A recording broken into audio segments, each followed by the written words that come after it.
ಸಾಯಂಕಾಲ 3 ಗಂಟೆ ತನಕ ಚೆನ್ನಾಗಿದ್ರು. 3 ಗಂಟೆ ತನಕ ಚೆನ್ನಾಗಿದ್ರು. ನಾನು ಫೋನ್ ಮಾಡ್ತಾ ಇದ್ದೆ ಇವರಿಗೆಲ್ಲ.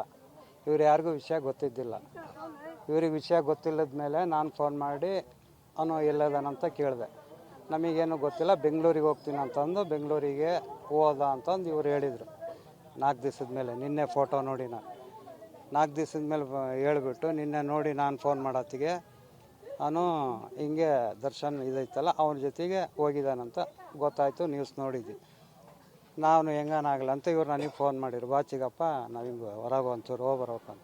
ಮನೆಗೆ ಬಂದಾಗ ಇಲ್ಲೇ ಎದುರಿ ಕುಂತಿದ್ದು ನಮ್ಮಣ್ಣ ಕುತ್ಕೊಂಡಾಗ ನನಗೆ ನನ್ನ ತಮ್ಮ ಬಂದ ಟೀ ಮಾಡ್ಕೊಡಂತ ನಮ್ಮ ಅತ್ತಿಗೆ ಹೇಳ್ದೆ. ಟೀ ಮಾಡಿಕೊಟ್ಟಾದ್ಮೇಲೆ ರೋಡಿಗೆ ರೋಡಿಗೆ ಹೋಗಿ ಹಿಂಗೆ ತಿರುಗಿ ಬರ್ಬೇಕಾದ್ರೆ ಅಲ್ಲಿ ಬಿತ್ತು. ಯಾಕೆ ಬಿತ್ತು, ಯಾಕೆ ಏನಾಯ್ತು ಅಂತಂದರೆ ನಮ್ಮ ಅಣ್ಣನ ಮಗ ಇವತ್ತು ಅರೆಸ್ಟ್ ಆದ್ನಲ್ಲ, ಅದನ್ನು ಕೇಳಿಬಿಟ್ಟು ಹಾರ್ಟ್ ಅಟ್ಯಾಕ್ ಆಗಿ ಸತ್ತವನು. 3:30 ಆಯ್ತು. 3:30 ಆಗೈತಿದು. 3:30 ಆಗೈತೆ, ನಮಗೆ ಗೊತ್ತಿಲ್ಲ. ನಾವು ಇಲ್ಲಿ ಬಿದ್ದ ನಂತರ ನಾವು ಹಾಸ್ಪಿಟ್ಲಿಗೆ ಕರ್ಕೊಂಡು ಹೋದಾಗ ಡಾಕ್ಟ್ರ್ ಏನು ಹೇಳಿದ್ರು, ಇದು ಹಾರ್ಟ್ ಅಟ್ಯಾಕ್ ಭಾಳ ಹೊತ್ತಾಗೈತೆ, ಹಾಗೆ ನೀವು ನೋಡ್ಕೊಂಡಿಲ್ಲ, ತೊಗೊಂಡೋಗ್ರಿ ಅಂತ ತಗೊಂಬಂದ್ವಿ. ಇದಾಗಕ್ಕೆ ಕಾರಣ ಮಗ ಅಲ್ಲಿ ಹಂಗಾದ್ನಲ್ಲ, ಅವ್ರ ಅಪ್ಪಗೆ ಇಲ್ಲ ಹಂಗಾದ. ಮನೆ ಅಂದರೆ ನೊಂದ್ಕೊಂಡು ಇವರಮ್ಮ, ನಮ್ಮ ಅತ್ತಿಗೆ, ನಮ್ಮ ತಂಗಿ, ನಮ್ಮ ಅಣ್ಣ ಮಗಳು, ನಮ್ಮ ಅಣ್ಣನ ಮಕ್ಕಳು ಎಲ್ಲ. ಯಾಕಂದರೆ ಈಗ ಅವನಿಗೆ ಕರೆಸ್ತಲೇ ಇದು ಮಣ್ಣಾಗಲ್ಲ.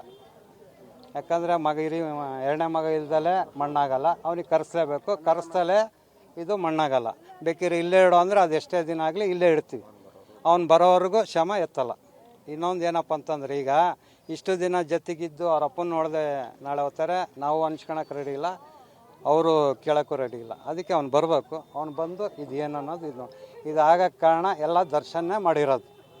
ದರ್ಶನ್ ಒಬ್ಬರಿಂದ ಮಾಡಿದರೆ ಮಾಡ್ಬೋದಿತ್ತು. 16 ಜನ ಇಟ್ಕೊಂಡು ಮಾಡೋದೇನು ಬೇಕಿಲ್ಲ. 16 ಜನ ಇಟ್ಕೊಂಡು ಮಾಡೋಕ್ಕೆ ಈಗ ಒಳ್ಳೊಳ್ಳೆ ಜನ ಎಲ್ಲಿರ್ತಾರೋ ಅಂಥವ್ರನ್ನೆಲ್ಲ ಎಳ್ಕೊಂಡೋಗಿ ಕೆಡಿಸಿ ಗುಂಡೆಗೆ ಹಾಕಿ ಕಲ್ಲಾಗ ಹಾಕಿ ಮುಚ್ಚಿಬಿಡ್ತಾರೆ. ಈ ಬಡವ್ರು ಅಂತಾರೆ ಸಾಯೋದು. ಈಗ ನೋಡ್ರಿ, ಇವರಿಗೆ 3 ಗಂಡು ಮಕ್ಕಳು, ಒಬ್ಬಳು ಹುಡುಗಿ, ಅವರಪ್ಪ ದುಡ್ದಾಕಾನ. ಈಗ ಯಾರು ದುಡ್ದಾಕ್ಬೇಕು? ಈಗ ಅವನಿದ್ದಿದ್ರೆ ಇವ್ರು ಚೆನ್ನಾಗಿರೋರೆಲ್ಲ, ಅವನಿದ್ದಿದ್ರೆ ಎಲ್ಲ ಚೆನ್ನಾಗಿರೋರು. ಈಗ ಇವರಿಗೆ ದುಡ್ದಾಕಾರ ಯಾರು? ಇವ್ರನ್ನ ನೋಡ್ಕೊಳೋರು ಯಾರು? ಅದ್ರಾಗ ಈಗ ಒಬ್ಬನು ಕೆಲ್ಸಕ್ಕೆ ಹೋದ್ರೆ ಇನ್ನೊಬ್ಬನು ಹೋಗಿರಲ್ಲ. ಯಾಕಂದ್ರೆ ಒಬ್ಬರಾದ್ರೂ ಮನೆಗೆ ಇರಲೇಬೇಕು, ಒಬ್ಬರಾದ್ರು.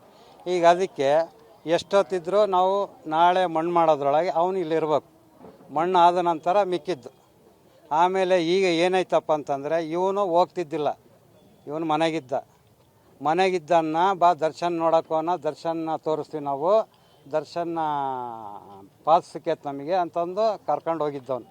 ಕರ್ಕೊಂಡು ಹೋದಾಗ ಅಲ್ಲಿ ಹೋದಾಗ ಇವನು ಲಾಕ್ ಆಗಿ ಅಲ್ಲಿಂದ ಬರಲಿದ್ದಂಗೆ 3-4 ದಿವಸ ತಪ್ಸ್ಕೊಂಡು ಇವತ್ತು ಸಿಗೆ ಬಿದ್ದು. ಇವತ್ತು ಅರೆಸ್ಟ್ ಆದ ನಂತರ ಕೇಳಿಬಿಟ್ಟು ಇವರಪ್ಪ ಮನೆಗೆಲ್ಲ ನಾನು ಬಂದಿದ್ದೆ, ನಾನು ಇದ್ದೆ.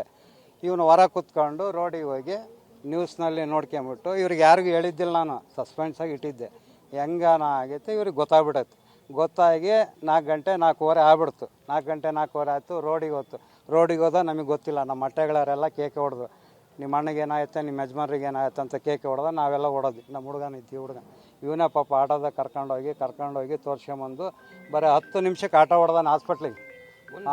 ಆ ನಾಡಿ ಸ್ಪೀಡಾಗಿ ಹೊಡೆದಾನ. ಯಾಕಂದ್ರೆ ಯಾರ ಮಕ್ಕಳಾದ್ರೆ ಯಾರು ತಂದೆ ಆದರೆ ಇವ್ರು ನಮಗೆ ಈ ಏರಿಯಾಗೆ ಏನಾಯ್ತೋ ಎಲ್ಲರೂ ಹೆಲ್ಪ್ ಮಾಡಿದ್ದಾರೆ, ಮಾಡಿಲ್ಲ ಅಂತಲ್ಲ, ಎಲ್ಲರೂ ಹೆಲ್ಪ್ ಮಾಡ್ತಿರ್ತಾರೆ, ಎಲ್ಲರೂ ಮಾಡಿದ್ದಾರೆ. ಈ ಹುಡುಗನೂ ಮಾಡಿದ್ದಾನೆ, ಅಟಿಕೆರೆಗೆ ಎಲ್ಲರೂ ಮಾಡಿದ್ದಾರೆ. ಇನ್ನೊಂದು ಏನಪ್ಪ ಅಂದರೆ, ಈಗ ಅವ್ನು ಬರ್ದಲ್ಲೇ ನಾವು ಎತ್ತಲ್ಲ ಒಂದು. ಆಮೇಲೆ ಅವನು ಇದನ್ನು ಮಾಡಿಲ್ಲ ಅಂತ ನಾವು ನಮ್ಮ ಮನಸ್ಸು ಪೂರ್ವಕವಾಗಿ ಹೇಳ್ತೀವಿ. ಯಾಕಂದರೆ ಈಗ ನಮ್ಮ ಅಣ್ಣ ಯಾರು, ನಮ್ಮ ಅಣ್ಣನ ಮಕ್ಳು ಯಾರು, ನಮ್ಮ ಅಪ್ಪ ಯಾರು, ನಮ್ಮ ಅಣ್ಣ ಯಾರು ಅಂತ ನಾವು ಹುಡುಗಗಳಿನ ಜೊತೆ ಬಂದಿರ್ತೀವಿ, ನಮಗೆ ಗೊತ್ತಿರುತ್ತೆ. ಆದ್ದರಿಂದ ಈಗ ಅವ್ನು ಬರ್ದಲ್ಲೇ ನಾವು ಎತ್ತಲ್ಲ. ಅದು 2 ದಿನ ಆಗಲಿ 3 ದಿನ ಆಗಲಿ ನಾವು ಎತ್ತಲ್ಲ.